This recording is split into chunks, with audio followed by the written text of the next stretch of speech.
आउनुहोस् हामी यो समय फेरि पनि हाम्रो नियमित बाइबल अध्ययनमा हामी प्रवेश गर्नेछौँ र विशेष गरिकन यो समय र यो दिनको निम्ति हामी प्रभुलाई धन्यवाद दिन्छौँ। र हामीले जसरी क्रम अनुसार सिक्दै आएका छौँ, अहिलेको हाम्रो विषयमा हामी जानुभन्दा पहिले हामी प्रार्थना गरौँ। हामीले सिक्ने विषय, हामीले पढ्ने विषय हामी ठीक तरिकाले बुझ्न सकौँ, परमेश्वरबाट हामीलाई दिएको होस्, यसको निम्ति हामी प्रार्थना गरौँ। आउनुहोस् हामी प्रार्थना गरौँ। सर्वशक्तिमान जीवी प्रभु, यो समयको निम्ति फेरि पनि म तपाईलाई धन्यवाद चढाउँदछु। एक और दिन, यो आजको समय तपाईले हाम्रो लागि दिनुभएको छ, ताकि तपाई प्रभुको उपस्थितिमा रहनको लागि, तपाई प्रभुबाट दिएका वचनका ती सबै आवाजलाई सुन्नको निम्ति र त्यस अनुसार मैले आफूलाई, हामी प्रत्येकले आफूलाई तयार पार्नको निम्ति प्रभु यो समय दिनुभएको छ। यो एक अनुग्रहको समय हो, एक कृपाको समय हो। यसलाई हामीले हाम्रो जीवनमा प्रयोग गर्दै हाम्रो आफ्नो जीवनको तयारीको निम्ति जो समय जुटाउनु भएको छ, यो जीवनमा तपाईको सिक इच्छा पूरा होस्। बाँकी जो विषय हामी सिक्दै आएका छौँ, जो एक क्रममा अनुसार यसलाई ठीक रीतिले अझ हामीलाई बुझ्नको निम्ति, कति कुरा हामीले बुझ्न सकिरहेका छैनौँ, समझ्न सकिरहेका छैनौँ, पवित्रमा प्रत्येकमा तपाईँको सहायताको लागि बिन्ती प्रार्थना गर्छौँ। म आफूलाई तपाईँको हातमा सक्छु बोल्दा परमेश्वरको अगुवाई सबैको जीवनमा होस्। बिन्ती प्रार्थना छ, धन्यवाद दिएको येशूको पवित्र नाममा, आमेन। और समय त्यो तेस्रो पाठको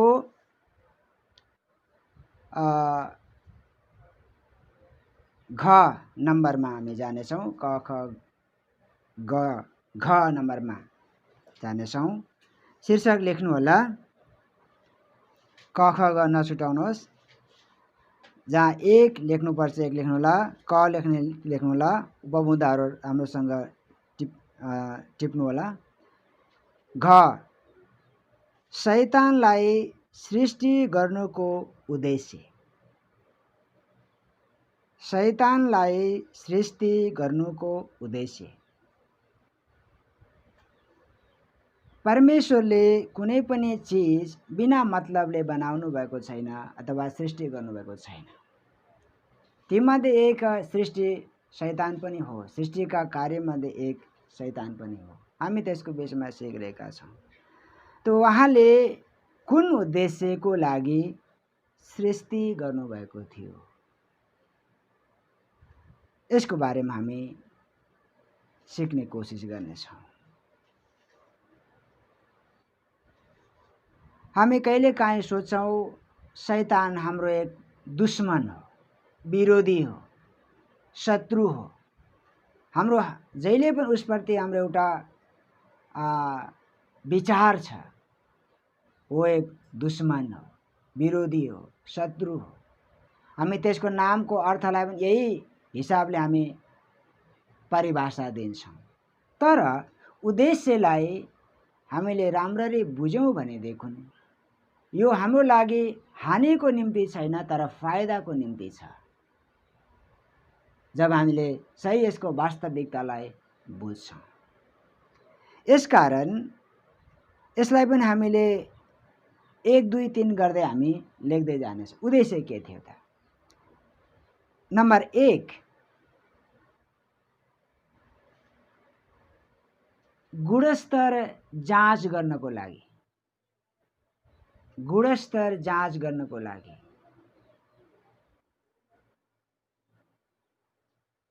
या यसलाई पुरा शब्दमा लेख्ने हो भने, मेरो विश्वासको गुणस्तर कस्तो छ, क्वालिटी कस्तो छ।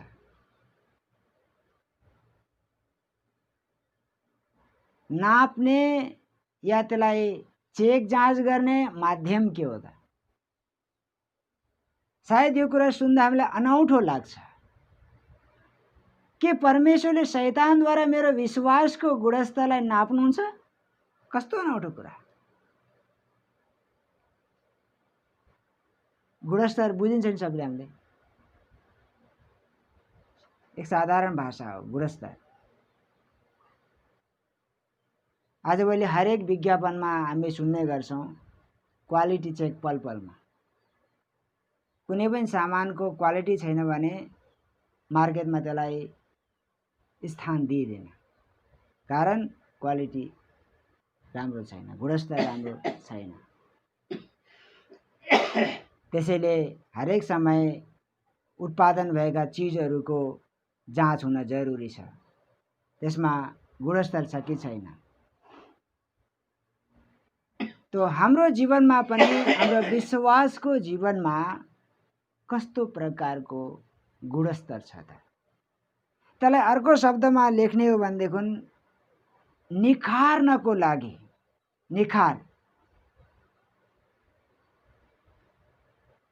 निखार्नको लागि,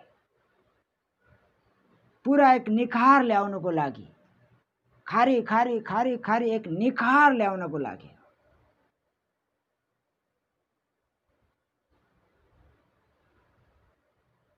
यो कोही अनौठो कुरा होइन, निखार या एक गुणस्तर। हामी अय्यूब 1 अध्यायको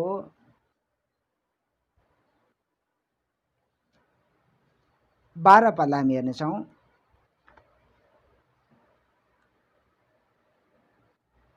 तब म पद फेरि दोहोऱ्याउँदैछु, अय्यूब 1 अध्यायको 12।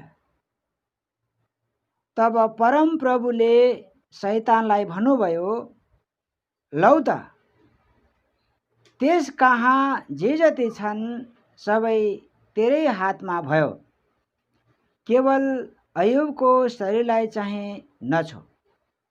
तब शैतान परमप्रभुको उपस्थितिबाट निस्केर गयो। म पद फेरि दोहोऱ्याएँ। तब परमप्रभुले शैतानलाई भन्नुभयो, लौ त त्यसका जे जति छन् सबै तेरै हातमा भयो, केवल अय्यूबको शरीरलाई चाहिँ नछो। अय्यूब 2 को 6 पदलाई पनि हामीले पढौँ। अय्यूब 2 को 6। तब परमप्रभुले शैतानलाई भन्नुभयो, लौ त त्यसो भए त्यो तेरो हातमा छ, तर त्यसको ज्यान चाहिँ छोडिदे। आमेन। योभन्दा पहिले हामीले हेरेका थियौँ एक आरोप अय्यूबमाथि शैतानले उठाएको थियो, दोष लगाएको थियो। यो त्यसै उसले अय्यूबले परमेश्वरमा विश्वास गरेको होइन। तपाईले उसको घरानामा, परिवारमा, सम्पत्तिमा, सारै चिजमा बार हालेर सुरक्षा दिनुभएको छ, रक्षा गर्नुभएको छ, तब उसले विश्वास गरेको छ। अब तपाईले हात बढाएर सबै लिइदिनुहोस्। अय्यूबले तपाईको मुखको सामने सराप्नेछ। तब परमेश्वरले शैतानलाई अनुमति दिनुभयो, लौ त अब जे जति अय्यूबको छ सब तेरै हातमा छ, तर उसको शरीरलाई नछो। परमेश्वरले यसरी अय्यूबको विश्वासको एक गुणस्तर अथवा विश्वासको एक क्वालिटीलाई जाँच गर्नको लागि अनुमति शैतानलाई दिनुभयो। त्यसपछि शैतान गयो। शैतान गइसकेपछि उसले आफ्नो काम सुरु गर्यो। उसका छोराछोरीहरू मध्ये सबै मासिए, उनका भेडा बाख्राहरू मध्ये सबै मासिए। उनको हामीले सम्पत्तिका कुरालाई हेर्ने हो भनेदेखि तिनका 7 छोरा र 3 छोरी थिए, ती पनि मारिए। 7 छोरा 3 छोरी, अय्यूब 1 को 2। तिनका 7,000 भेडा, 3,000 ऊँट, 500 हल गोरु र 500 गधा बाहेक धेरै कमारा कमारी पनि थिए। तिनी एक धनाढ्य व्यक्ति थिए। उनका जे जति थिए सबै कुरा छिनेर लिनको निम्ति परमेश्वरले शैतानलाई अनुमति दिनुभयो। लौ त अब तेरै हातमा भयो, जा तेरो खुसी गर, मर्जी गर, तर अय्युबको शरीरलाई चाहिँ नछो। यसबाट हामीलाई के थाहा लाग्छ? अय्युबको विश्वासको गुणस्तर कस्तो रहेछ, मजबुती कस्तो रहेछ, टिकाउ कस्तो रहेछ। के साँच्चैकै शैतानले लगाएको आरोप या लगाएको दोष अनुसार अय्युब कमजोर छन् त? परमेश्वरले यसै हुन दिनुभयो।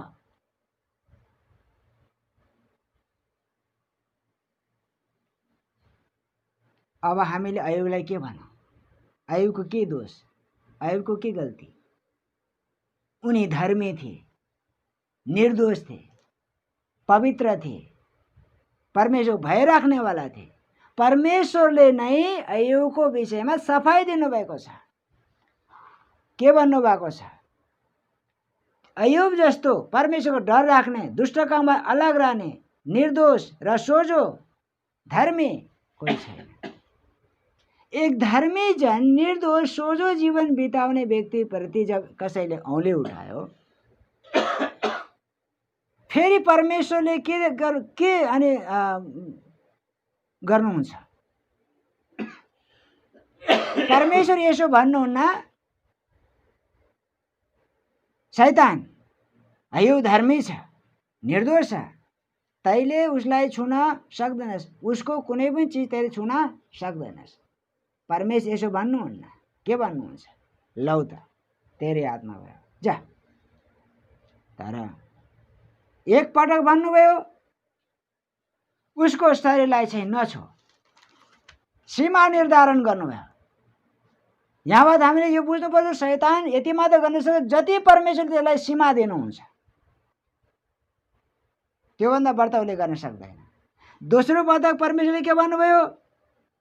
उसको ज्यान चाहिँ छोडिदिए, तैँले मारिहाल्न सक्दैनस्, ज्यान चाहिँ छोडिदिए।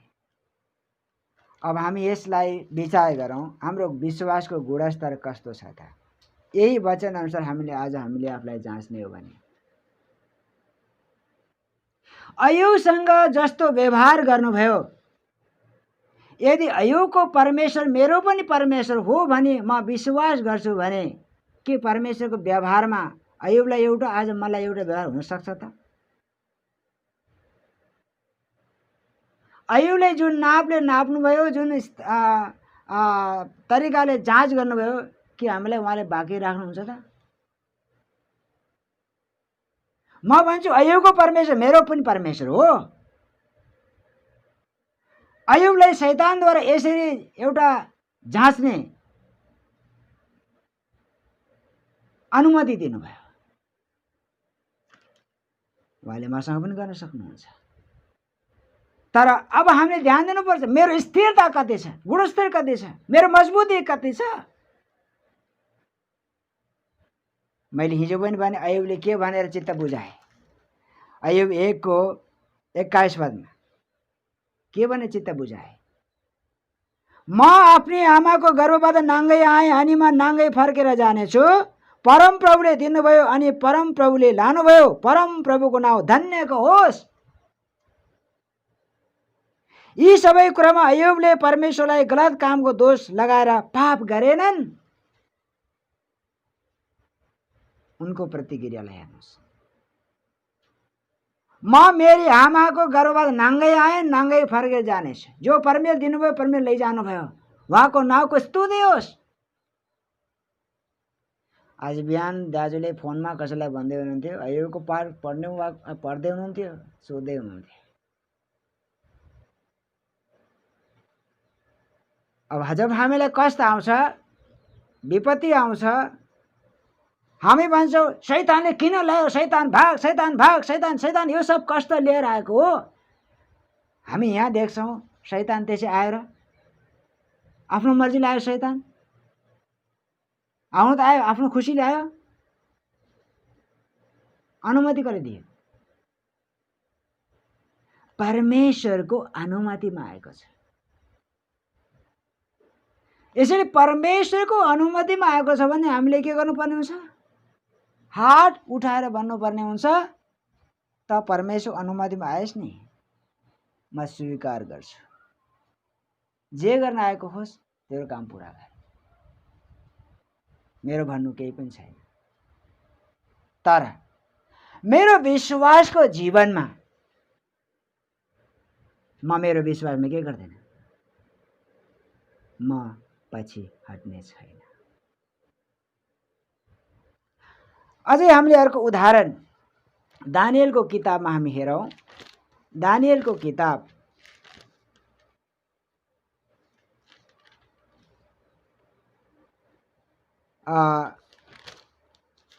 3 अध्यायको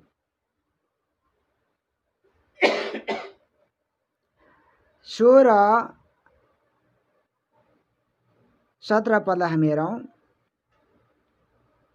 शद्रक, मेशक र अबेदनगोले राजालाई जवाब दिए, हे नबुकदनेस्जर, यस सम्बन्धमा हजुरको अघि हाम्रो आफ्नो पक्षमा भन्नुपर्ने आवश्यकता केही छैन।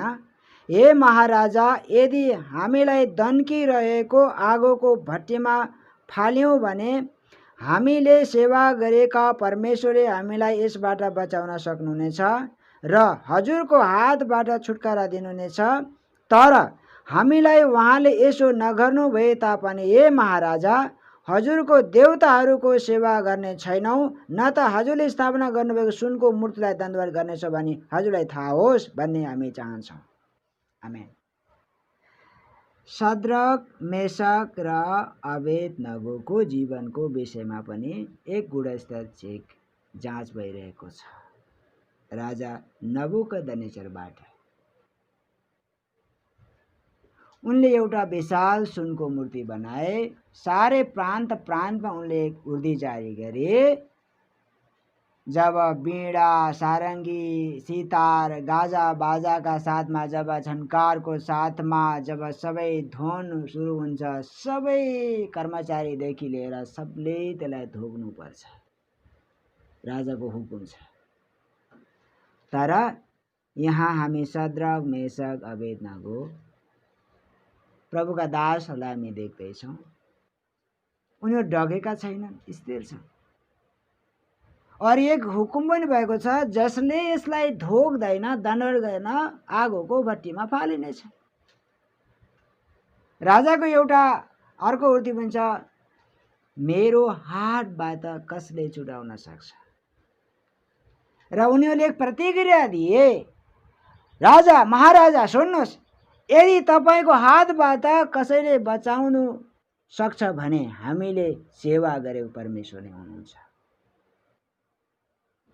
यसबाहेक यदि उहाँले बचाउनु भएन भने तापनि हे महाराजा, हजुरलाई याद होस्, हजुरको अगाडि हामी, हजुरले स्थापना गरेको मूर्तिको अगाडि हामी झुक्ने छैन और दण्डवत गर्ने छैन।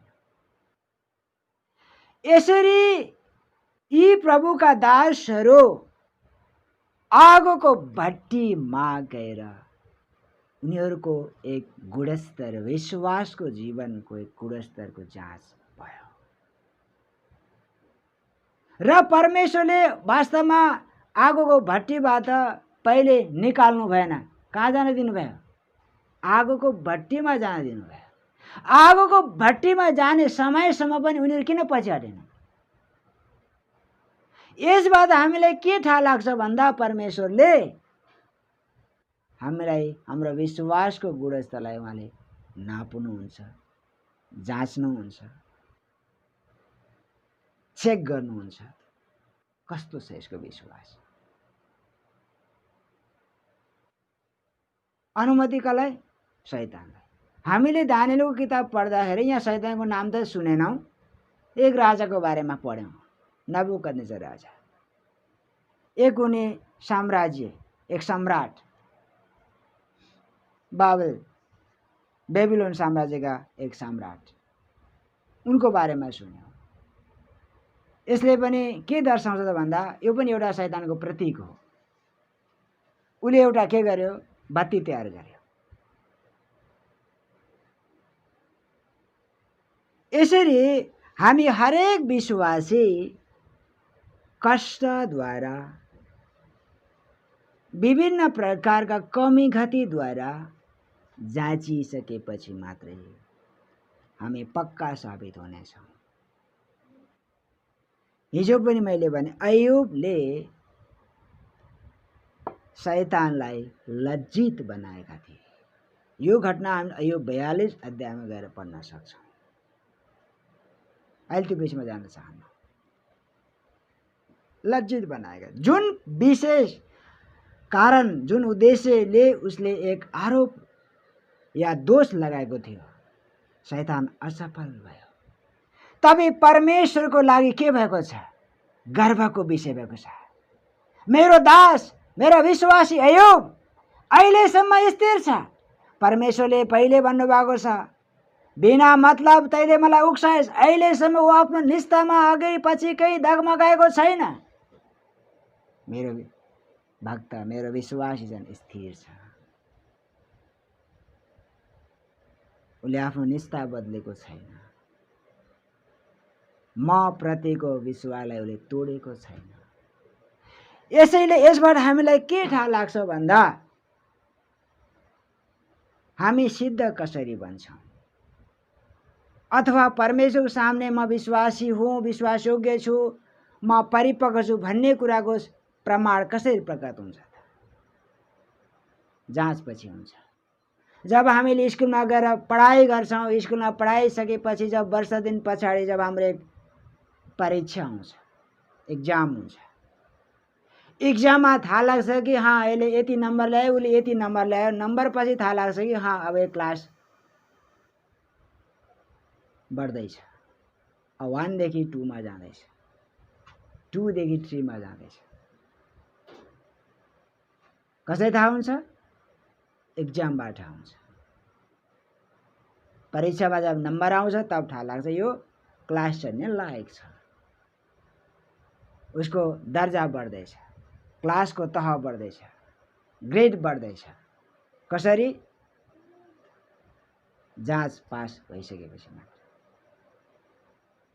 तो यस कारणले हामीले अहिलेको जो पाठ सिकिरहेका छौँ, यसले के बताइरहेको छ भन्दा हामीले संसारमा हाम्रो कुनै प्रकारको लेभल अथवा तह दर्जा बढाउनको निम्ति हामीले कोही आशा गर्न सक्दैनौँ।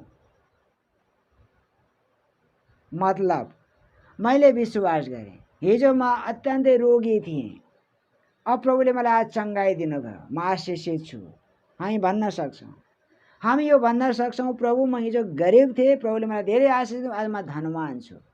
यस हिसाबले आज हामीलाई प्रभुले संसारमा यस तहमा राख्नको निम्ति उहाँले हामीलाई बोलाउनु भएको होइन। तर अय्युबको जस्तै भएको सम्पत्ति पनि छिनेर शैतानको हातमा दिइसकेपछि नाङ्गो बन्यो। नाङ्गो बनिसकेपछि अब के गवाई दिने? कुन चाहिँ गवाई दिने? सायद हामी रुँदै भन्छौँ, हाँ मेरो त परमेश्वरले छिनेर लैजानु भयो, मलाई गरिब बनाउनु भयो। हामी के गवाई दिन्छौँ? वचनको नापले हामीले हाम्रो विश्वासलाई नाप्यौँ भनेदेखि यस वचनको हिसाबले सही विश्वासी भेटाउन मुस्किल छ।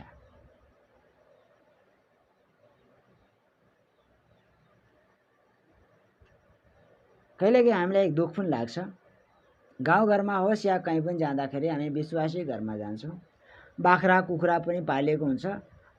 विश्वासीको सोच के छ? कुखुरा बिरामी भयो भने हामी कुखुराको निम्ति प्रार्थना गर्नुपर्छ, बाख्रा बिरामी भयो हामीले हात राखेर प्रार्थना गर्नुपर्छ। यो ठिक हो कि बेठिक? मैले भैँसीमाथि हात राखेर पनि प्रार्थना गर्नु परेको थियो। भैँसीको टाउकोमा हात राखेर के भन्नुहुन्छ विश्वासी? मैले व्यवसायको निम्ति भैँसी किने, हजारौं रुपियाँ खर्च भएको छ, दुध दिँदा अचानक दुध बन्द भयो, दुष्ट आत्मा लाग्यो, पास्टरजी प्रार्थना गर्नुहोस्, हात राखेर। म त गोठमा गएर प्रार्थना गर्न लागिरहेको थिएँ। नहीं यहाँ होइन, हात राखेर प्रार्थना गएर हात राखेर भैँसीको टाउकोमा हात राखेर प्रार्थना गरेँ। अब त्यसबेला यो वचनको सिद्धान्त बताउनुभन्दा पहिले हामीले भन्यौँ भने हे विश्वासीलाई भैँसी मरोस्, थोडा धन्यवाद दिनुहोस्, खुसी हुनुहोस् भन्यो भने के भन्छ? आइन्दा पास्टर मेरो घरको अगाडि देखा नपर्नु, निस्केर जा। चाहे त के हामीलाई डन्डा लगाएर भगाउँथ्यो होला सायद। एक पास्टर विश्वासी घरमा जाँदा जब भैँसीको निम्ति प्रार्थना गर्दैन के गर्नुपर्ने चाहिँ? स्वागत पाउँदैन, चिया पनि पाउँदैन, सायद डन्डा लिएर भगाउनु बेर लाग्थ्यो।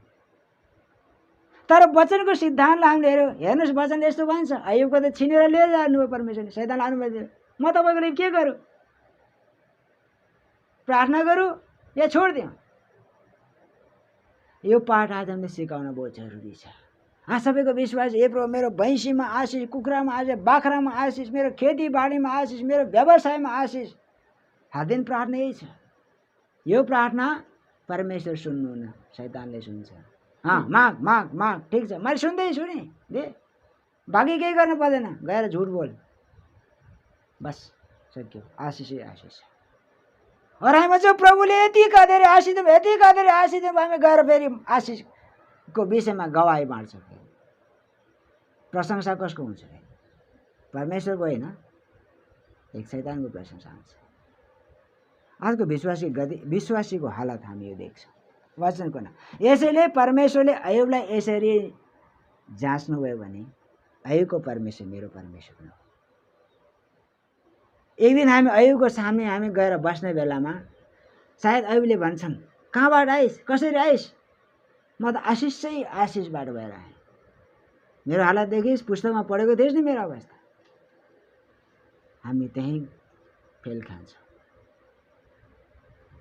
यस कारणले हामी धन्दा नमानौँ, चिन्ता नगरौँ। अय्युबलाई त परमेश्वरले गुणस्तर चेक गर्नुभयो, विश्वासको निष्ठामा डगमगाएको छैन। हाम्रो लागि पनि परमेश्वर यही व्यवहार गर्नुहुन्छ। मैले अर्को कुरा बताइसकेँ यसुको परीक्षाको बारेमा, त्यो विषयमा जान चाहन्न। 3 प्रकारले जाँच्नु भएको थियो, त्यो विषयमा जान चाहन्न। र यहाँनिर एउटा चुनौतीमा राख्न चाहन्छु। चुनौती, जब हामी कष्टमा पर्छौँ, अय्युबको जस्तै जब हामी कष्टमा पर्छौँ, पहिला त उनका छोराछोरी मरे, भएका सरसम्पत्तिहरू सबै नाश गरियो, र त्यस पछाडि दोस्रो पटक फेरि शरीरमा चोट अथवा घावै घाउ आयो। त्यसबेला केही कुराहरू अय्युबको जीवनमा हामीले देख्न सक्छौँ। उनले आफ्ना केही गुनासा पनि राखेका छन्। यो दशामा म बाँच्नुभन्दा त बरु म गर्भमा नै म गएको भए मेरो लागि आराम थियो भनेर उनले केही कुराहरू राखेका छन्। यसको मतलब हामीले सिक्ने एउटा पाठ छ कि अहिले हामीले एक चुनौती अथवा हाम्रो लागि एउटा मुख्य एउटा विषय छ। जुन समयमा जब कष्ट आउँछ, परीक्षा आउँछ अथवा हाम्रो जब केही नोक्सान हुन्छ, त्यसबेला कतै मैले हरेस त खाएको छैन,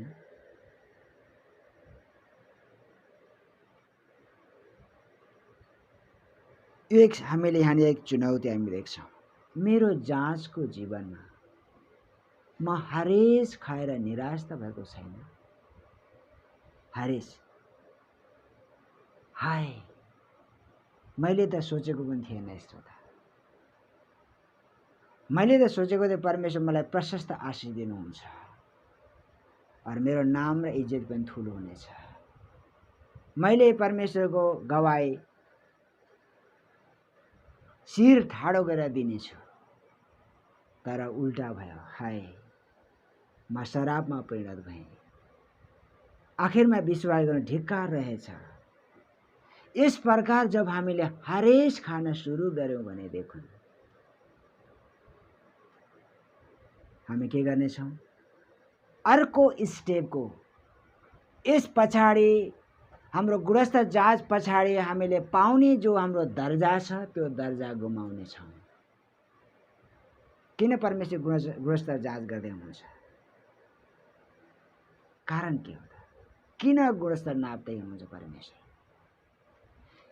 यस पछाडि कुन चाहिँ दर्जा हाम्रो लागि राखेको छ त। यसैले चुनौती छ। कष्टको बेलामा मसीह जीवनमा कष्ट आउँछ, विश्वासी जीवनमा घटे कमी अभाव हुन्छ, तर हरेस नखाऊ। यस पछाडि एउटा कारण छ, उद्देश्य छ, लेभल छ, ग्रेड छ, पोस्ट छ, हामी जेसुकै भनौँ भाषामा। कुनै पनि व्यक्ति बढुवा गर्नु छ अर्थात् उसलाई एउटा पदोन्नति गर्नु छ भने उसले केही त पार गर्नुपर्छ, केही कुराको सामना गर्नुपर्छ। हामीले शद्रक मेशक अबेदनगोको बारेमा हेऱ्यौँ भनेदेखि वही राजाले आगो भट्टीमा हाले निकालिसकेपछि पदोन्नति गरिदिएका छन्, दर्जा बढाइदिएका छन्। त्यो विषयमा हेर्न जाँदा हाम्रो दर्जा के हो त? याकुब 1:12, याकुब 1:12।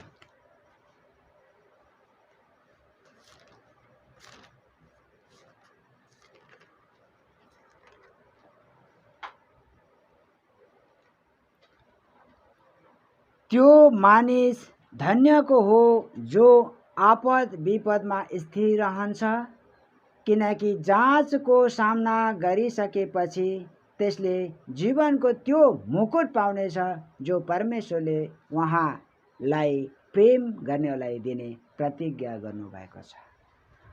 हाम्रो ओहदा, हाम्रो पदोन्नति यसरी बढ्दैछ। कसरी? के लेखेको छ याकुब 1:12मा? त्यो मानिस धन्यको हो जो आपद विपदमा स्थिर रहन्छ। जब जाँचको समय हुन्छ त्यो समय के छ? स्थिर रहन्छ। अनि त्यसपछि के हुन्छ? त्यसको किनकि जाँचको सामना गरिसकेपछि त्यसले जीवनको त्यो मुकुट पाउनेछ जो परमेश्वरले उहाँलाई प्रेम गर्नेहरूलाई दिने प्रतिज्ञा गर्नुभएको छ। जीवनको मुकुट। हेर्नुहोस् है, यो मुकुट, अहिले मुकुटको बारेमा याद गर्नुहोस्। मुकुट पाउने हो भने के को सामना गर्नुपर्छ? आपद र विपदको सामना गर्नुपर्नेछ। मुकुट पाउने हो भने हामीले नाश भएर जाने मुकुट पाउनको लागि इनाम खोज्दैनौँ, यानी कि हामीले त्यस्तो कोही स्थान खोज्दैनौँ। कहिले पनि नाश नहुने अविनाशी मुकुटको निम्ति हामी आज आत्मिक तहमा बढ्दै बढ्दै जानु पर्दछ। हामी अर्को पदलाई हेरौँ। प्रकाशको किताबमा हामी जान्छौँ। प्रकाश 2:10।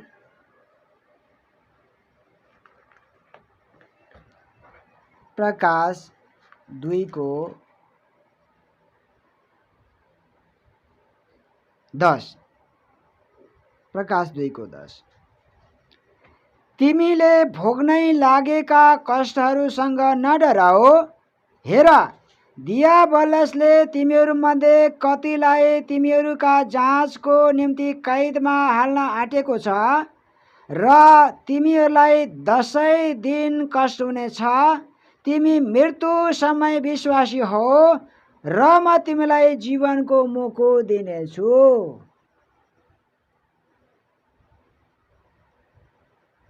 हामीले यो नसोचौँ कि प्रकाशको पुस्तकमा लेखिएको यो एउटा स्मरणको मण्डलीको विषयमा लेखिएको हो, यो मेरो लागि लेखेको होइन भनेर हामीले यसलाई तार्न सक्दैनौँ। यो जब हामीले देख्छौँ कि प्रथम शताब्दीदेखि लिएर आउँदै गरेको मण्डली इतिहासमा हाम्रा विगतका प्रभुका दास दासीहरू जो कष्टको मार्गबाट भएर आउनुभएको छ र उहाँहरूले जो पाउनुपर्ने मुकुट पाउनुभएको छ। यसैले यहाँ के लेखेको छ? तिमीले भोग्नै लागेको कष्टहरूसँग नडराओ। हेर, शैतानले तिमीहरूमध्ये कतिलाई तिमीहरूका जाँचको निम्ति कैदमा हाल्न आँटेको छ। के को लागि? यहाँ शब्द लेखेको छ जाँचको लागि। गुणस्तर ठिक छ कि छैन, क्वालिटी ठिक छ कि छैन, विश्वासमा मजबुती छ कि छैन, जाँचको निम्ति कष्टमा हाल्न सुरुवात गरेको छ। त्यो कष्ट कति दिन छ?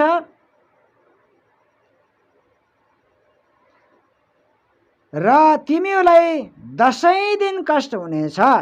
तिमी मृत्यु समय विश्वासी हो र म तिमीलाई जीवनको मुकुट दिनेछु।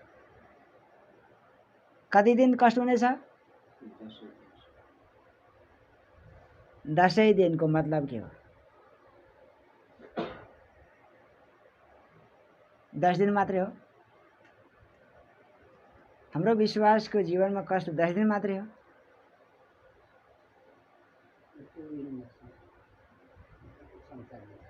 वचनलाई हेर्नुहोस्, वचनलाई हेरेर अध्ययन गर्नुहोस्। 10 दिन तिमीलाई कष्ट हुनेछ।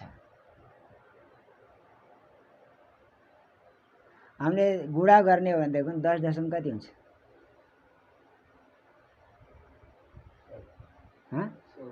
10 दशम 100 भयो। 100 वर्ष हाम्रो आयु हो। यसैले यहाँ लेखेको छ मृत्युसम्मै तिमी विश्वासी हो।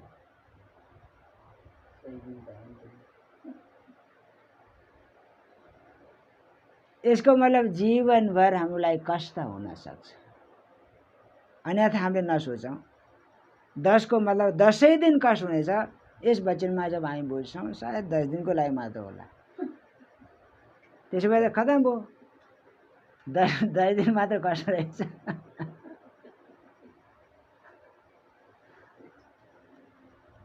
मैले गुडा गरेर भनेको 10 दशम 100।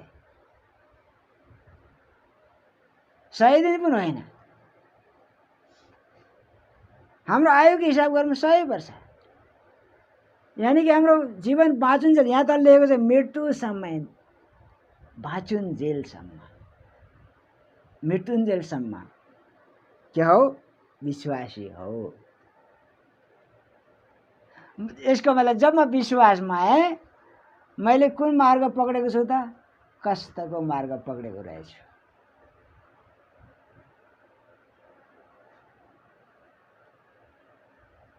आज हामी सायद विश्वासीहरू सुरुमा हामीले प्रचार गर्ने बेलामा प्रचार गर्थ्यौँ, यसोमा आउनुहोस्, शान्ति हुनेछ, मेलमिलाप हुनेछ, आशिष हुनेछ, कस्तो राम्रो दे, हेर्नुहोस् आशिष, आशिषै आशिष, निको हुनुहुनेछ, आशिष पाउनुहुनेछ। गएर जब हामी यो गोली खिलाइदिन्छौँ, यो वचनको गोली खिलाइन्छ, विश्वास के भन्छ? हत तेरी की धिक्कारै रहेछ, मैले त गलत बाटो पक्रेछु। यस कारणले आज यस मार्गमा चल्नेवाला विश्वासीको सङ्ख्या गन्न सकिनेवाला छ। असङ्ख्य छैन, गन्न सकिनेवाला छ, थोरै छ। यो त प्रभुले पहिले भन्नुभएको छ। जीवनमा पुर्याउने बाटो के छ? असजिलो छ, धोका साँघुरो छ। यसबाट भित्र पर्ने थोरै छ।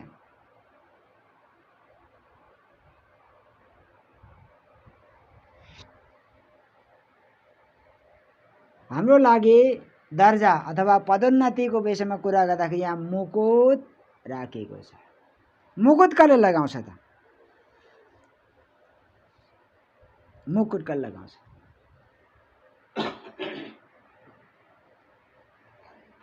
मुकुट। हाम्रो नेपालमा पहिले राजा थिए, राजाको शिरमा के थियो?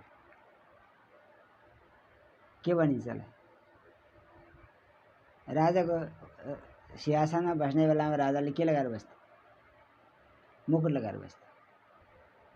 सिरपेज, सुनको सिरिन्देज लगाएर राजगद्दीमा बास शासन। मुकुट लगाउनलाई राजा भनिन्छ। के भनिन्छ? राजा। अब हामीले दोस्रो पोइन्टमा लेख्दैछौँ, क्वालिटी चेक किन हुँदो रहेछ?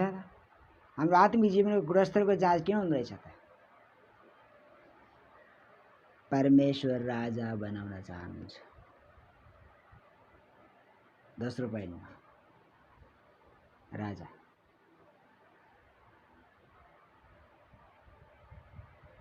यो संसारको राजा होइन, एउटा देशको राजा होइन, देशको राष्ट्रपति होइन, देशको प्रधानमन्त्री होइन,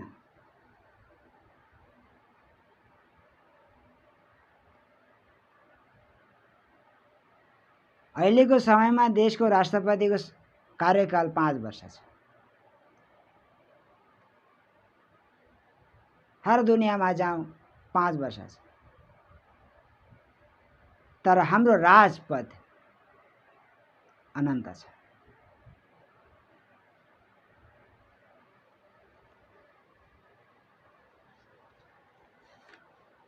हाम्रो राजपद अनन्त छ। एउटा उदाहरण हामी हेर्न सक्छौं। यदि कुनै पनि देशले वा राज्यले अर्को देश वा राज्यलाई त्यसमाथि गएर शासन गर्ने अधिकार गर्ने हो भने पहिला लडाई जित्नुपर्छ। लडाई जित्नुपर्छ। लडाई नजितेसम्म त्यो देशमा गएर राज्य गर्न सक्दैन। पहिले त्यसलाई हराउनु पर्यो नि, परास्त गर्नु पर्यो, विजय गर्नु पर्यो। उसले चाहिँ विजय गरेको घोषणा गर्नु पर्यो, आफ्नो देशको झण्डा त्यहाँ फहराउनु पर्यो, विजयको झण्डा। त्यसपछि गएर उसले के गर्छ? राज्य कब्जा गर्छ। लडाई बिना, संघर्ष बिना कुनै पनि देशले अर्को देशमा या अर्को प्रान्तमा या राज्यमा गएर अधिकार गर्न सक्दैन। पहिला जित्नु पर्यो।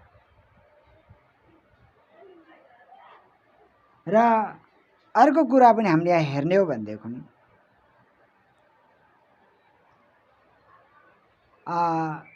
एक गरिब देशको एक तुलनागामी गरौँ। जस्तो हाम्रो देशको कुरा गरौँ। हाम्रो देशले धेरै देशहरूबाट अनुदान लिएर चलिरहेको हुन्छ। अनुदान अरू देशबाट अनुदान लिएर चलिसकेपछि त्यस देशमाथि हुकुम चलाउन सक्ला त? राज्य गर्ने कुरा छ, राज अधिकार गर्ने कुरा छ। जब अनुदान लिन्छ, कसैबाट अनुदान लिएर खाइराखेको छ, गएर अधिकार गर्ने कुरा गर्छ, सम्भव हुन्छ? सम्भव छैन। दाना पानी हामी कुरा भाषा बोल्छौँ नि, सरकार मैले तिम्रो नुन खाएको छु। जसले नुन पिलाइरहेको छ, खिलाइरहेको छ, उसमा गएर हामीले शासन गर्न सक्दैन, अधिकार गर्न सक्दैन। यस कारणले हाम्रो लडाई यदि हामीले जित हासिल गरेर शासन गर्ने हो भने कर्जादार अथवा हामीलाई कसैको अनुदान, कसैबाट हामीले अनुदान लिनु भएन।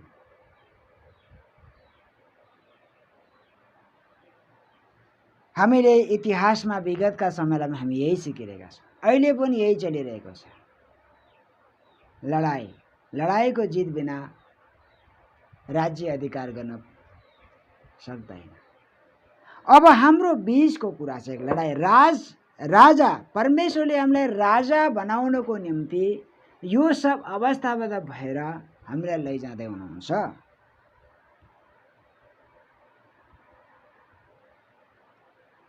यसकारण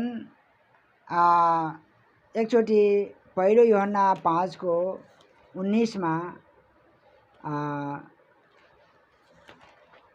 पहिलो यूहन्ना 5:19 हामी जान्दछौँ हामी परमेश्वरका हौं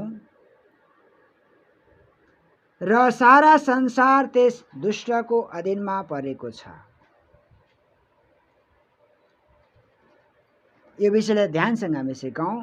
पहिलो यूहन्ना 5:19 मा हामी जान्दछौँ हामी परमेश्वरका हौँ र सारा संसार त्यस दुष्टको अधीनमा परेको छ। भन्नुको मतलब पूरा संसार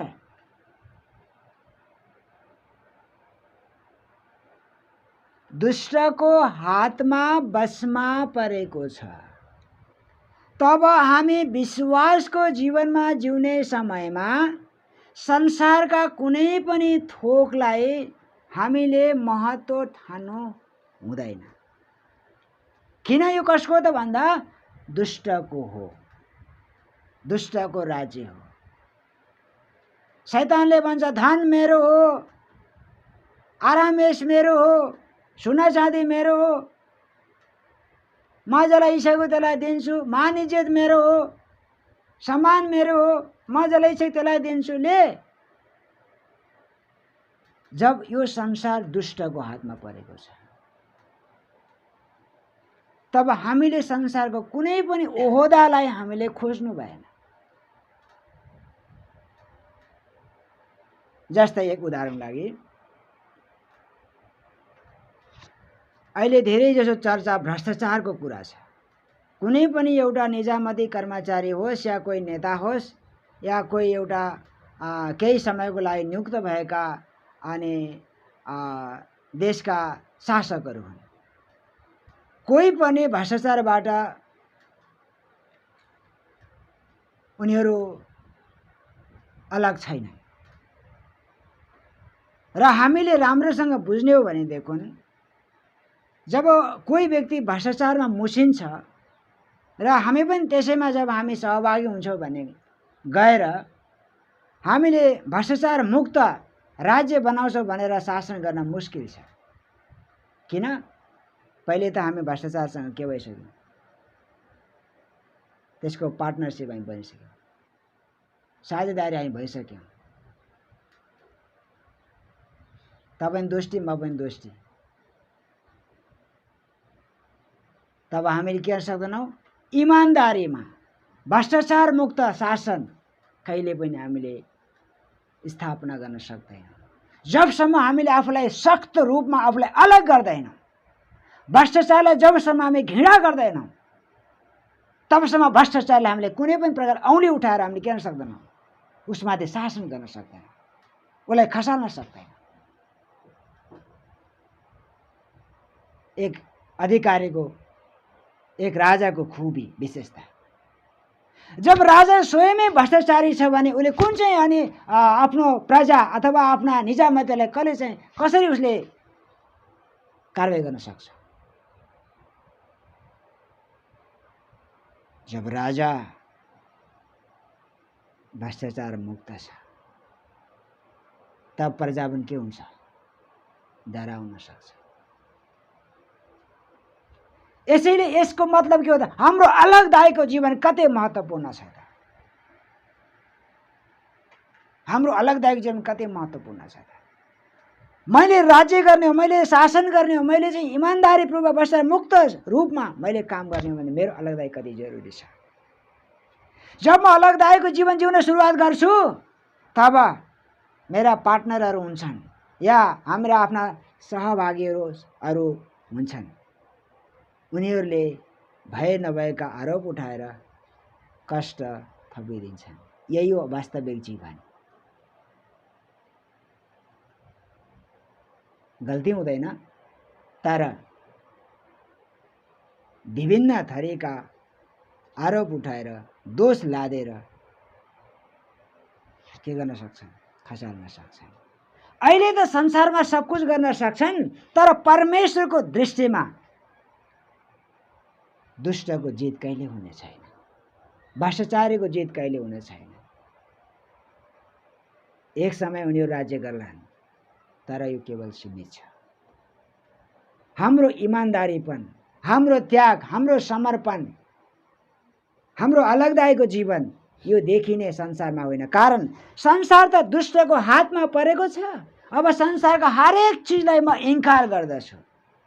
जस्तो संसार चल्छ त्यस्तो म चल्न सक्दैन। म अलग छु। यसैले आज म सही प्रकारले चल्दैछु भने देशको राष्ट्रपति किन देशको प्रधानमन्त्री किन होस्, इमानदार प्रमुख हामी बन्न सक्छौँ। सरकार तिमीले यहाँ के गर्यो, चुकेका छौ। आफ्नो गल्ती माना, नहीं तो तिम्रो कुर्सी गयो, तिम्रो सत्ता गयो। आज चुनौतीपूर्ण तरिकाले काम गर्ने असली भक्त, असली एक भ्रष्टाचार मुक्त प्रभुका दासहरू कसले कसलाई चुनौती दिन सक्छ।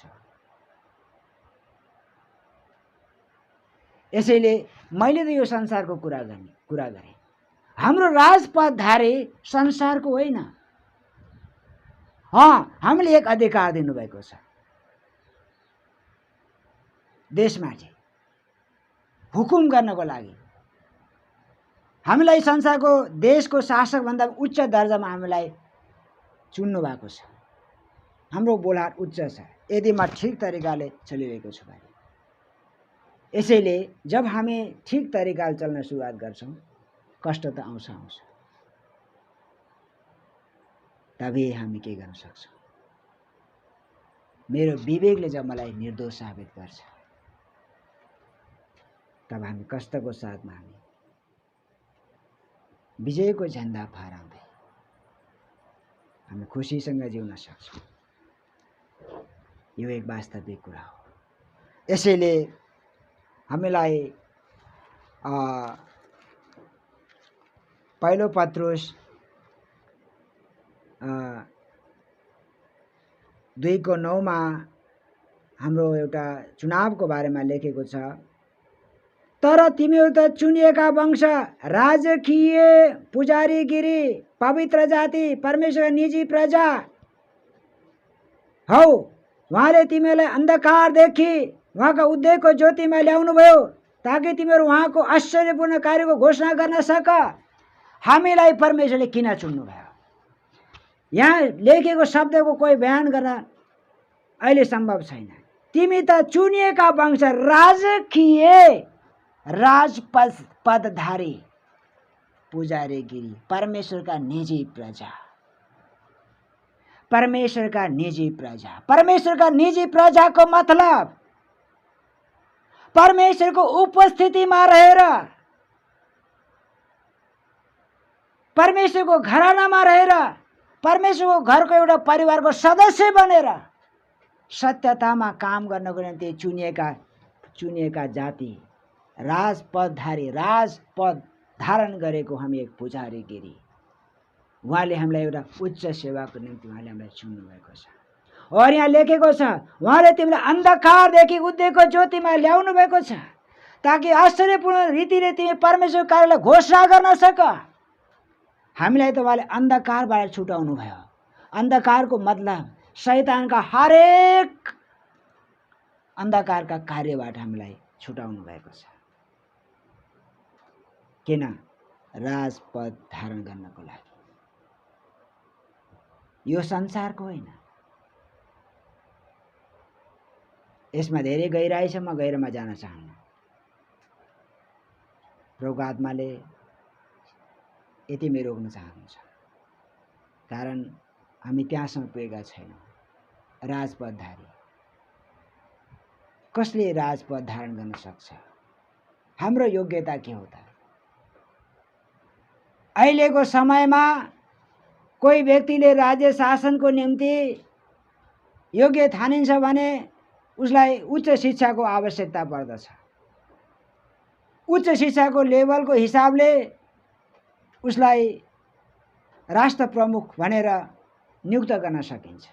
हाम्रो योग्यता भनेको शैक्षिक क्षेत्रमा उच्च शिक्षा भन्दा पनि वचन अनुसार मेरो जीवन छ कि छैन, मेरो योग्यता, मेरो उच्च शिक्षा सांसारिक रूपमा उच्च शिक्षा सायद हामीमा छैन। हाम्रो उच्च शिक्षा हासिल गर्ने हाम्रो त्यो योग्यता पनि छैन। तर हाम्रो योग्यता यस वचन अनुसार छ। जब म वचन अनुसारमा कष्टको बाटोमा गइरहेको छु, मेरो योग्यता यहाँ छ।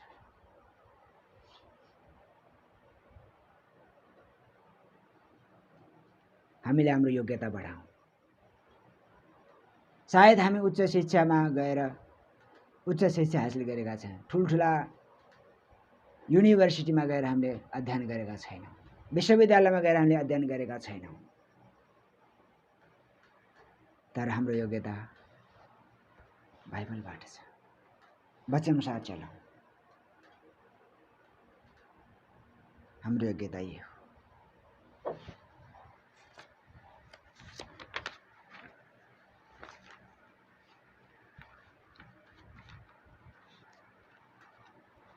अर्को कुरा, हाम्रो लडाई, हाम्रो एक जो जित हासिल गर्ने कुरा अहिले हामीले संसारमा देख्छौँ। के देख्छौँ?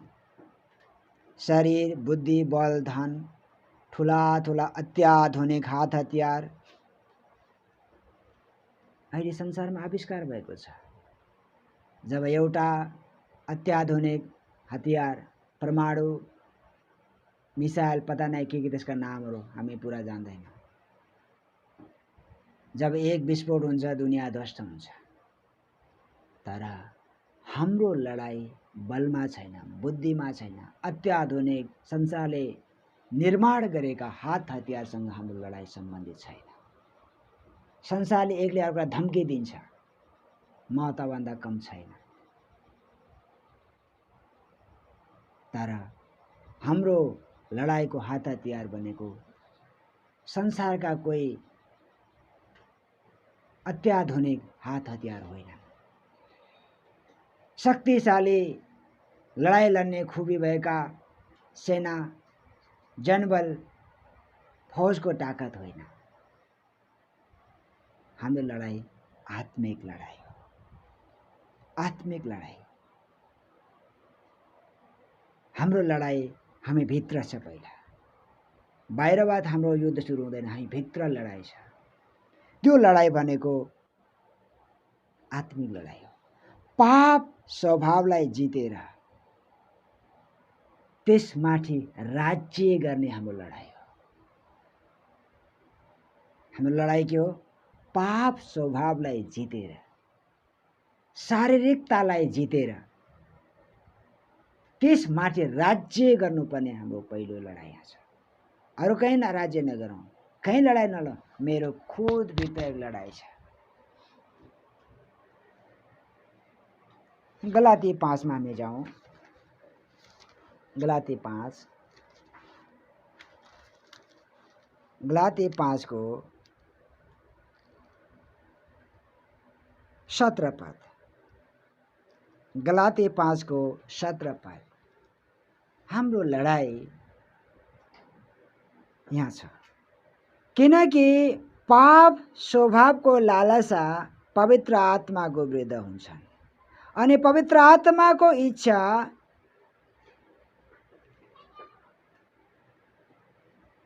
पाप स्वभावको विरुद्ध। एकजना कसरी पढिदिनुहोस् त, के मेरो वचन किनकि पाप स्वभावका लालसा पवित्र आत्माको विरुद्ध हुन्छन्, अनि पवित्र आत्माको इच्छा पापमय स्वभावको विरुद्ध। तिमी जे गर्न चाहन्छौ त्यसबाट तिमीहरूलाई रोक्नका निम्ति यी चाहिँ एक अर्काको विरुद्धमा हुन्छन्। आमेन। यहाँ पाप स्वभाव र पवित्र आत्माको बीचको एक लडाई। पाप स्वभावले आत्माको विरुद्धमा, आत्माले पाप स्वभावको विरुद्धमा युद्ध गर्छ, लडाई गर्छ। यो लडाई पहिला हामी भित्र छ। संसारमाथि जित हासिल गर्नुपर्ने यही कुरा हो। पहिला जबसम्म मेरो भित्रको लडाई जम्मा जित्दैन, बाँकी हामी संसारमा के हुन्छ जित हासिल गर्न सक्दैनौँ। जब जित हासिल गर्न सकौँ तब राज्य गर्ने कुरै छैन। पहिला हामीले के गरौँ त भन्दा, जब मैले पाप स्वभावलाई जितेँ तब मैले उसमाथि के गर्ने? राज्य गर्ने हो। पाप स्वभाव, शारीरिकता, हिजो तैँले ममा के गरिस्, मलाई दास बनाएर दासत्वमा मलाई राखेको थिएस्, अब म तपाईँ राज्य गर्छु। म पवित्र आत्मामा भरपूर हुँदै पापसँग राज्य गर्छु। यसैले आज हाम्रो आत्मिक जीवनको जो एक युद्ध छ हामी भित्र छ, पवित्र आत्माद्वारा यो शरीरलाई हामीले के भन्ने हो, तेरो इच्छालाई म के गर्छु, म कुचल्छु।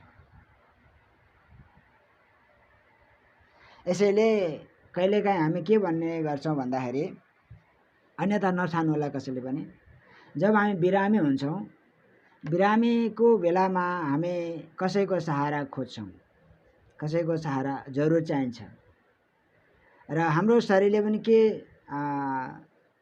खोज्छ भने म साह्रै पीडित छु, कसैको सहारा होस् भन्ने हामी चाहन्छौँ है। तर जब हामी आत्मामा बलवान छौँ, पवित्र आत्मामा हामी चलिरहेका छौँ भने हामी त्यस बेला हामीले जब म शरीरमा कमजोर हुँदा बिरामीले मलाई दबाइरहेको छ, म केही पनि गर्न सक्दैन र उठ्न सक्दैन भने पनि त्यस बेला भित्रबाट एउटा ऊर्जा आउनु पर्यो, पवित्र आत्माबाट एउटा ऊर्जा आउनु पर्यो।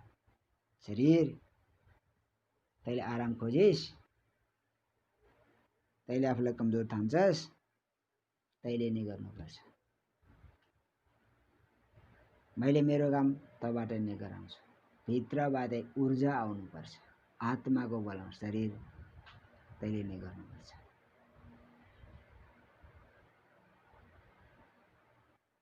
म एक उदाहरण भन्छु। अस्ति हाम्रो छिमेकमा एकजनाको हात, बहिनी हो, मेरो छिमेकी हो, उसको हात मसिनमा हाले, कुटाइ गर्दाखेरि उसले चाहिँ मसिन हातमा हालिदियो, मसिन यहाँबाट टुक्रा टुक्रा भयो और यहाँ डक्टर हस्पिटल आइसकेपछि यहाँबाट उसको हात टुक्राइदियो। लाखौं रुपियाँ खर्च गरे अस्ति गएको। एक दिन 2 दिन पहिले में उसको आमा मेरो घरमा आउनुभयो, घरमा आएर रुन सुरु गर्यो, आफ्नो गुनासो राख्यो, मेरो छोरी विवाह त भयो तर हेलाको पात्र हुने भयो, कारण हात छैन, गइगयो, के गरेर खाला। मैले एक सान्त्वना दिएँ, तपाईको छोरीको हात छैन भने तपाईँ किन गुनासो गर्नुहुन्छ? कतिजना मानिस जन्मजात 2 हात छैन र पनि हवाई जहाज चलाछन्। तपाईको छोरी शिक्षित छ, पढे लेखे छ, एउटा हात छैन के भयो त, किन चिन्ता गर्नुहुन्छ? ओ धनी मान्छे छ, उसका सबै घरना धनी खानदान छन्, उसका छोरा बुहारीहरू सब शिक्षक छन्, एउटा साहु छ, गाडीको साहु छ उसको छोरा, तपाईँ किन चिन्ता गर्नुहुन्छ?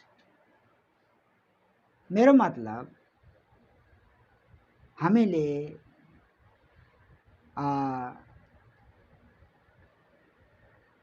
यो छैन त्यो छैन भनेर हामी निराशा हुनु कोही जरुरी छैन। यसको मतलब हामीले शरीरमा हाम्रो अङ्गभङ्ग भयो मानौ, म केही गर्न सक्दैन भने हामी निराश भएर बस्छौँ। तर एक हात छैन भने अर्को हात छ। हामी विश्वासीको हिम्मत के आउनु पर्यो भने एक हात त छैन भने म अर्को हातले त गर्छु, एक आँखा छैन म एक आँखाले गर्न सक्छु। यो हिम्मतले हामी के गर्नु, शरीरलाई भन्नु पर्यो आत्माद्वारा यो काम तैँले गर्नुपर्छ। सायद यो भन्दा कतिलाई नमिठो लाग्छ, यो कस्तो एउटा कठोर मान्छे रहेछ, कसैको वास्ता गर्दैन, कसैको फिक्री गर्दैन, शरीरको बारेमा कोही वास्ता गर्दैन, खाली दुःख दिने मात्रै कुरा गर्छ। यसैले जब हामी आत्मामा बलवान हुन्छौँ, शरीरलाई हामी यसरी नै के गर्छौँ त, दबाएर राख्छौँ। राज्य गर्ने कुरा हो नि, आत्माले शरीरको इच्छालाई दबाएर, आराम खोज्छ भने के गर्ने, आराम नदिने, मिठो मिठो खोज्छ भने के गर्ने, मिठो मिठो नदिने। यो शरीर प्राणसँग सम्बन्धित छ नि, यसले गर्दा हामीले कहिलेकाहीँ यसलाई रोक्नुपर्छ। आत्मामा भएर शरीरका इच्छालाई हामीले के गर्नुपर्छ, रोक्नुपर्छ। यो मतलब लडाई जित्नको लागि हाम्रो व्यक्तिगत जीवनमा यसो गर्यो भनेदेखि हाम्रो पहिला व्यक्तिगत लडाई हामी गर्छौँ, जित्न सक्छौँ। एक हात छैन कोही बात नहीं, एक आँखा छैन कोही बात नहीं, कमी छ, बिमारी छ, कोही बात नहीं, यो कुरा हामीले आत्मामा, त्यसले बुझ्छ जो आत्मामा बलवान छ। यसरी हामी आत्मबलाउनु भयौँ भने राज्य गर्ने कुरा छ। त्यसै राजाको विषयमा अहिले पुरा विवरण बताउन चाहन्न, ओ प्रसङ्गपछि आउँछ।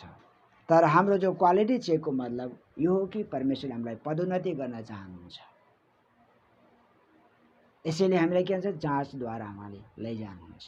हाम्रो राजपददारी के हो, हामीले वचनअनुसार हामीलाई उहाँले बताउनुहुन्छ। अन्तिम नम्बरमा परमेश्वरको, तेस्रो नम्बर, परमेश्वरको राज्य सञ्चालन गर्ने योग्य बन्नु। जबसम्म मैले खुद मेरो आफ्नो जीवनमा जय पाउँदैन तबसम्म म परमेश्वरको राज्य सञ्चालन गर्ने म लायक बन्न सक्दैन। लेख्नुहोस् त्यो विषय, त्यसपछि म भन्छु। 3 नम्बरमा लेख्नुहोस्, परमेश्वरको राज्य सञ्चालन गर्ने योग्य बन्नु।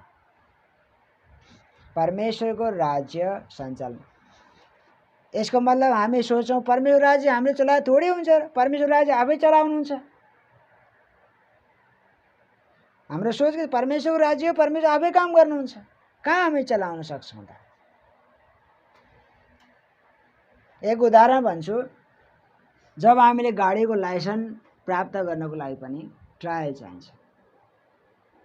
गाडीको लाइसेन्स लिएर हामी अधिकारसँग गाडी चलाउनु छ भने हामीले ट्रायल पास गरिसकेपछि, लिखित परीक्षालाई हामीले पास गरिसकेपछि तब हामी चालक अनुमति पत्र पाउँछौँ। तब हामी ढुक्कसँग लाइसेन्स या अनुमति पत्र लिएर हामी चलाउन सक्छौँ।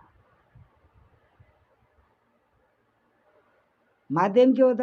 ट्रायल हो, जाँच हो। जाँच पास नभइकन हामीलाई लाइसेन्स हाम्रो हातमा आउँदैन, अनुमति हाम्रो हातमा आउँदैन।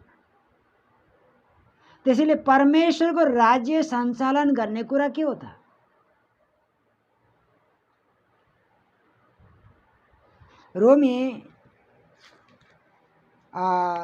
रोमीको रोमी म पल्टाउँछु, रोमी 14:17 होला जसमा रोमी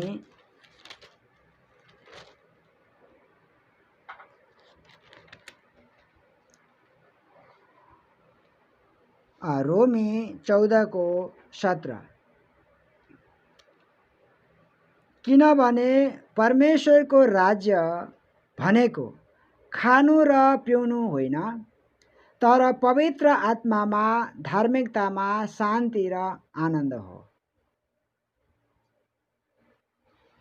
परमेश्वरको राज्य सञ्चालनको लागि हामीले अनुमति प्राप्त गर्ने हो, अनुमति पत्र।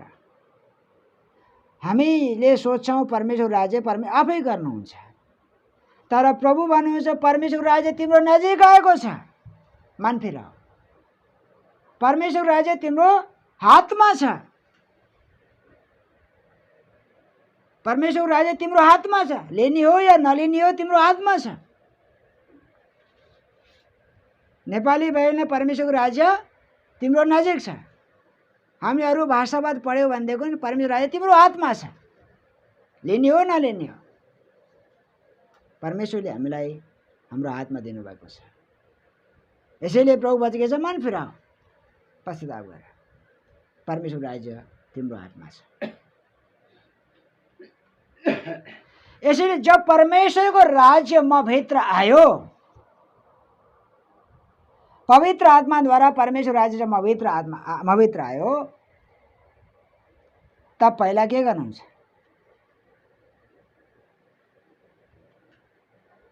मेरो इच्छा सब खत्म भयो, मेरो सब मन कामना के भयो? खत्म भयो। उहाँले राज्य गर्न सुरु गर्नुभयो,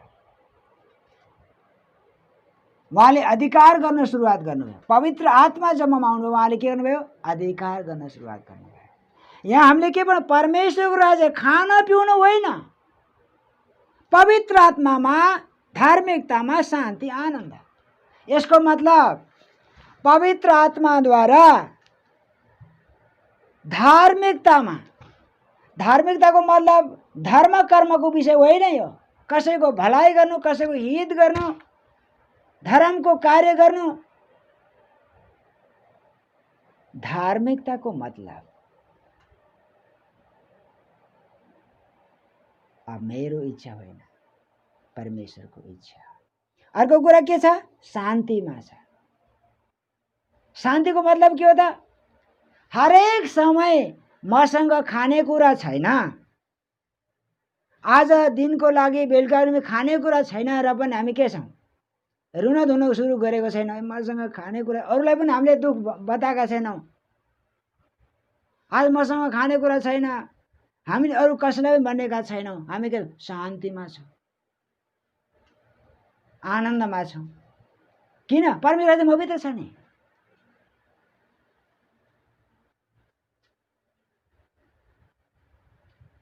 यसरी शान्तिमा रहन, आनन्दमा रहन सिकौँ, सधैँ आनन्दित। हामीले हाम्रा कुराहरू अविश्वासी कहाँ होस्, या हाम्रा छिमेकी आफन्त कहाँ होस् गएर हामीले हाम्रा कुरा भन्न जरुरी छैन। मेरो यो कुरा कमी छ, कति छ, भाव छ। शान्तिको मतलब के हो त? जस्तो सुकै परिस्थिति पनि होस्, म खुसी छु, म शान्तिमा छु, आनन्दमा छु। प्रशस्त भएर शान्तिमा होइन, प्रशस्त भएर आनन्दमा रमाउनु होइन। दुःखमा पनि आनन्द, सुखमा पनि आनन्द, प्रशस्तता पनि खुसी, कमीमा पनि खुसी, शान्ति।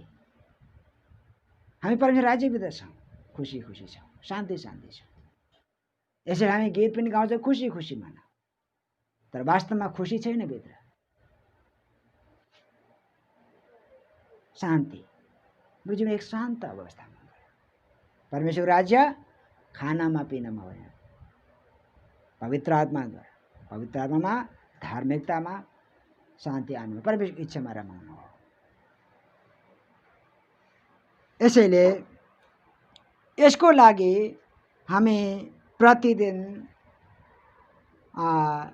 परमेश्वरको राज्यको जो हामी एक जसरी मैले उदाहरण बताएँ, लाइसेन्स या अनुमति पत्र हामीले प्राप्त गरिसकेपछि यसको राज्य सञ्चालन गर्न सक्छौँ। यो गहिरो विषयमा पुरा म बताउन चाहन्न। कसले परमेश्वर राज्य चलाउन सक्छ? अहिले सिर्फ म यहाँ गएर छोडेको छु। सिर्फ के गर्न चाहियो त?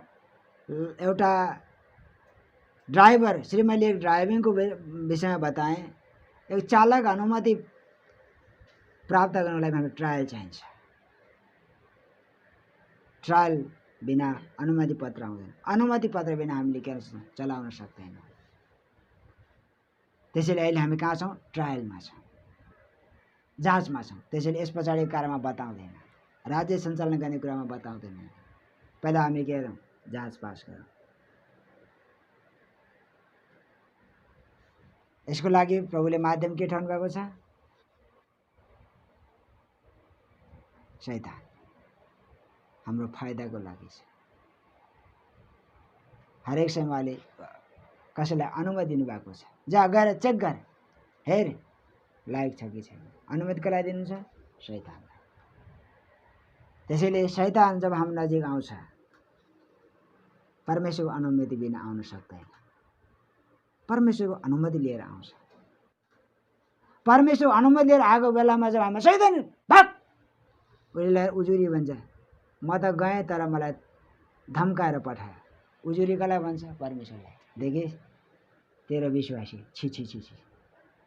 हामी त के भन्यौँ? शैतानको घृणाको पात्र भन्यौँ। तेरो विश्वासी। बदनाम कसको?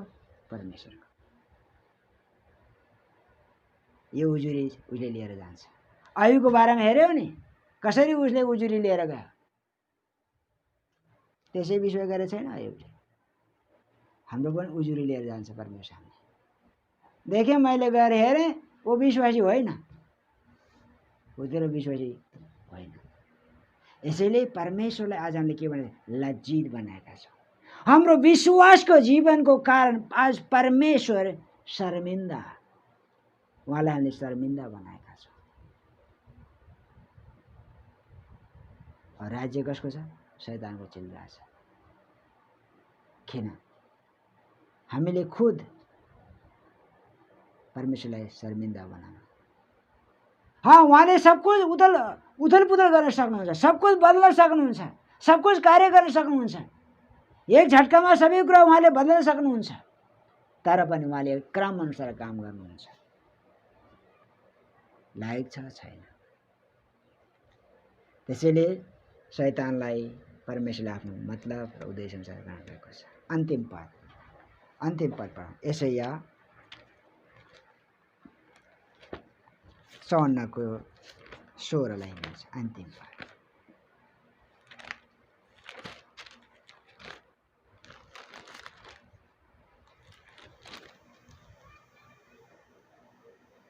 हेर, आगोको भुङ्रो फुक्ने र आफ्नो कामको निम्ति हतियार तयार गर्ने लोहारलाई मैले सृष्टि गरेँ। बस हामीले यही शब्द काफी छ। परमेश्वर के भन्नुहुन्छ? आगोको भुङ्रो फुक्ने। आगोको भुङ्रो फुक्ने मतलब के हो? फुकिने भने के हुन्छ?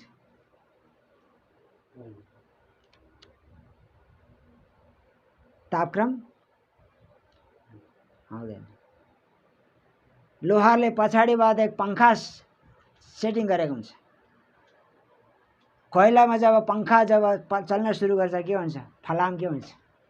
पहिला कालो थियो, अब रातो भयो। रातो भइसकेपछि के गर्यो? यो त फलाम राख्नलाई के भन्छ? लोहारले लाग्छ नि फलामले, के भन्छ? यो ठटाउनलाई के भन्छ? ली के हो मलाई थाहा छैन त। ली हो। जब पंखा चल्छ नि रातो भइसकेपछि के गर्छ? फेरि घन्टा सुरु गर्छ। यसैले यहाँ प्रमुख वचनले के भन्छ? लोहार आगोको भुङ्रो फुक्ने। यसको मतलब के छ? हाम्रो पछाडि एकजनाले तापक्रम दिइरहेछ, फुकिरहेछ। जब फुक्दै गर्छ तापक्रम बढ्दैछ, कष्ट बढ्दैछ। फेरि कहाँ राख्छ? लीमा राखेर फेरि घन मार्छ। फेरि के भन्छ? फेरि परमेश्वर भन्नुहुन्छ आफ्नो कामको निम्ति हतियार तयार पार्ने लोहार। शैतान एक लोहारको काम गर्छ। लोहार। परमेश्वरले हामीलाई आफ्नो कामको निम्ति एक हतियार बनाउन चाहनुहुन्छ। तर कसको हातमा कसको हातमा दिएर? शैतानको हातमा दिएर। एक लोहार की तरह एक हतियार। जब हामीले कोही हतियार बनाउने निम्ति लोहार कहाँ गएर दिन्छौँ? लोहार, मलाई यो हतियार चाहियो। हतियारलाई बनाउनको निम्ति, कच्चा सामानलाई लिएर बनाउने निम्ति कोइलामा आगोको भुङ्रो फुकेर, लीमा राखेर, घन प्रयोग गरेर त्यस पछाडि आवश्यकता अनुसार हतियार बनाउँछ। त्यो परमेश्वरको काम हेर्नुहोस्।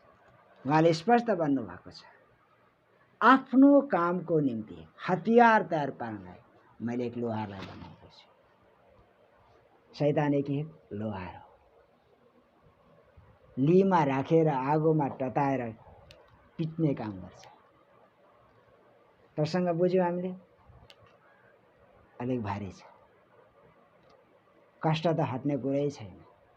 आगोको तापक्रम त घट्नेवाला छैन। रूप परिवर्तन हुन्छ त्यस पछाडि। पहिला कालो थियो, तापक्रम बढ्यो, अब के भयो? रूप रातो न रातो भयो। त्यसपछि फेरि के चल्छ? घन चल्न सुरु गर्छ।